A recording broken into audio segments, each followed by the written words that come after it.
ఇండియాలో అత్యధిక సంఖ్యలో పింఛన్లు అందిస్తున్న ఏకైక రాష్ట్రం ఆంధ్రప్రదేశ్ అని హోంమంత్రి వంగలపూడి అనిత అన్నారు. ప్రభుత్వ సంక్షేమ పథకాలు ప్రజలకు నేరుగా చేరేటట్లు ప్రత్యేక చర్యలు తీసుకుంటున్నామని ఆమె చెప్పారు. ముఖ్యంగా పింఛన్ అందించడంలో ఆంధ్రప్రదేశ్ దేశానికి ఆదర్శంగా నిలుస్తుందని మంత్రి పేర్కొన్నారు.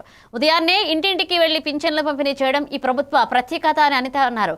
ఒక్క డిసెంబర్ నెలలోనే 63,25,999 మందికి పింఛన్లు అందజేసినట్లుగా వివరించారు. వృద్ధులు, వికలాంగులు, వితంతులు పింఛన్లు సహా అన్ని విభాగాలకు ప్రభుత్వం సమయానికి మద్దతు అందిస్తుందన్నారు. ఒక్క డిసెంబర్ నెలలోనే 63,25,999 మందికి ఈరోజు పెన్షన్ ఇవ్వడం జరుగుతుంది.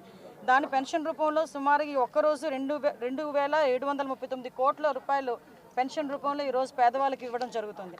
ఇందులోని మనకంటే 13% మన రాష్ట్ర జనాభాలో 13% ఈరోజు పెన్షన్ రూపంలో మనం అందరికీ కూడా ఇచ్చే పరిస్థితి ఉంటే అందులో 53% ఓన్లీ మహిళలే ఇంచుమించుగా మనకి ఎక్కువ మంది పెన్షన్లు తీసుకునే పరిస్థితి కూడా కనిపిస్తూ ఉంది.